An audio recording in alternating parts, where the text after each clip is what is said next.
Hello guys. आज रात को मैं आई हूँ मेहंदीपुर बालाजी। रात को 1 बज गए थे आते आते, और उसके बाद मुझे नींद लेने में लगभग 1 घंटे लगे। मुझे 1 घंटे बाद नींद आई है। उसके बाद मैं सुबह उठी 8 बजे, और मैंने नहाया, दर्शन किए भगवान के, और अब मैं एक होटल में रुकी हूँ। मुझे समझ नहीं आ रहा है इसको क्या बोलूँ। मज़ा आ रहा है, नहीं आ रहा है, क्या करूँ। पिछले कई सालों से बस ऐसे ही कर रही हूँ। कभी बागेश्वर धाम, कभी मेहंदीपुर बालाजी, कभी ये भगत, कभी ये तांत्रिक, कभी इसके पास, कभी उसके पास। पता नहीं कब ये ठीक होगा। कोई है नहीं बातें शेयर करने के लिए, क्योंकि जब आपका बुरा टाइम होता है तो कोई नहीं होता।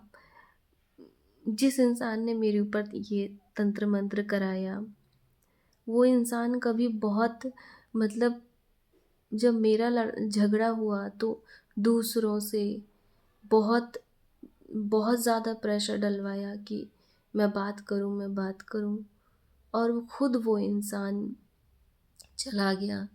उम, मतलब, उसने पहले ये बोला कि भाई, तुम बहुत इम्पोर्टेंस दिखाई मेरी उसकी ज़िंदगी में कि बहुत महत्वपूर्ण हो, तुम्हारा ये स्थान है हमारी ज़िंदगी में। और उसके बाद मेरी सारी ज़िंदगी कमांड लेके अपने तरीके से चला के मुझे रोड पे लाके मेरे ऊपर तंत्र मंत्र करा के सब अलग हो गए।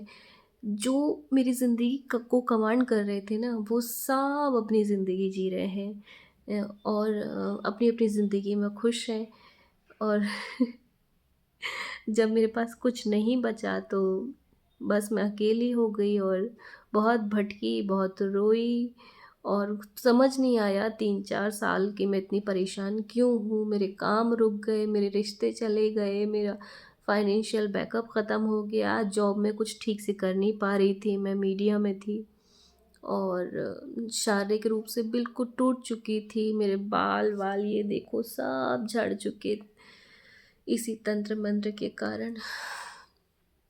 फाइनली जब पता चला कि ये सब कराया गया है, तो मैंने पहले तो डॉक्टरी मुझे लगा कि डॉक्टर, कुछ मुझे डिप्रेशन वगैरह है, तो मैंने ट्रीटमेंट बहुत लिया, कुछ फ़र्क नहीं पड़ा। फिर मैं ये झाड़ा फूकी पे उतर आई, तब मुझे पता चला कि हाँ, मुझे बहुत फ़र्क लग रहा है।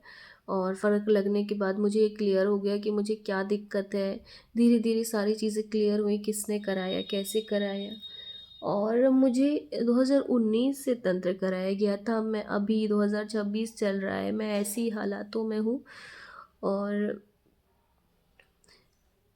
पिछले 3 साल पहले मुझे पता चला कि मुझे ये दिक्कत है तंत्र मंत्र की। तो मैं 3 साल से इलाज करवा, 3 साल में फाइनली मैं अभी थोड़ा सा हल्का महसूस कर रही हूँ। मेरे लिए ये 3 साल बहुत डिफ़िकल्ट थे, क्योंकि जिस दिन से इलाज कराना शुरू हुआ था, उस दिन से डबल अटैक हो रहे थे मेरे ऊपर, आधी आधी रात को 12-12 बजे। मुझे नहीं पता कि लोग इस बात को मानते हैं कि नहीं मानते हैं, पर लिटरली ये चीज़ें बहुत डेंजर हैं, बहुत ख़तरनाक हैं। जिसके ऊपर गुजरती है, जिसके ऊपर बीतती है, वही जानता है कि ये चीज़ें होती हैं और बहुत ज़्यादा ख़तरनाक होती हैं। पूरी ज़िंदगी की नींव हिला के रख देती हैं। ना परिवार का कोई समझने वाला होता है, ना कोई दोस्त बचता है, ना पैसे बचते हैं, ना काम बचता है, आपका कोई वजूद नहीं बचता जब ये चीज़ें होती हैं। मैं एकदम से अकेली पड़ गई हूँ। होटल में भी मैं एकदम अकेली पड़ गई हूँ। यहाँ अकेली रुकी हुई हूँ। रास्ते में ट्रैवलिंग अकेले करती हूँ, किसी का कोई सपोर्ट नहीं। सब करके और छोड़ के मुझे साल पे चले गए। अब जो मुझे रोते हुए देखना चाहते थे, वो देख रहे होंगे और हंस रहे होंगे कि देखो मैं कैसे रो रही हूँ, अकेली पड़ गई हूँ, मेरा कोई नहीं है। मुझे नहीं पता मेरा क्या होगा। बस मेरा ये है कि मुझे अपना कर्म करना है। जब तक मेरे अंदर इतनी सी भी ज़िंदा रहने की ताकत है, और ज़रा सी भी, मुझे थोड़ी सी भी ज़िंदा रहने की एक चाहत है, मैं तब तक प्रयास करती रहूँगी। अब चाहत ख़त्म हो गई तो फिर बात ही ख़त्म हो जाएगी। लेकिन फिर भी मैं, जब तक मैं पूरी तरह से स्वस्थ नहीं हो जाती, मैं जीवन का कोई निर्णय नहीं लेना चाहती कि मैं क्या चाहती हूँ, मुझे कहाँ जाना है, क्या करना है। ठीक है, कट रही है ज़िंदगी, जब तक चल रहा है चलने दो। और मेरे पास कोई लोग नहीं है बातें शेयर करने के लिए, मैं ऐसे ही अकेली रहती हूँ और भागती हूँ। कोई जब आपके ऊपर मुसीबत आती है ना, भाई-बहन, दोस्त, रिश्ते, नाते, इवन माँ-बाप, कोई नहीं आपकी मानसिक स्थिति समझता कि आप कैसे जूझ रहे हैं और आपको उनकी कितनी ज़रूरत है। मेरे अकेले बुरे टाइम में कोई नहीं आया मेरे साथ।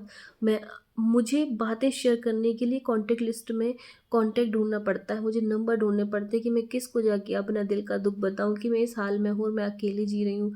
मुझे कोई नहीं मिला तो मैं आप लोगों से बातें मैंने शेयर कर ली और मैं आगे भी करती रहूँगी जब तक ज़िंदा हूँ। ठीक है, चलो बाय-बाय।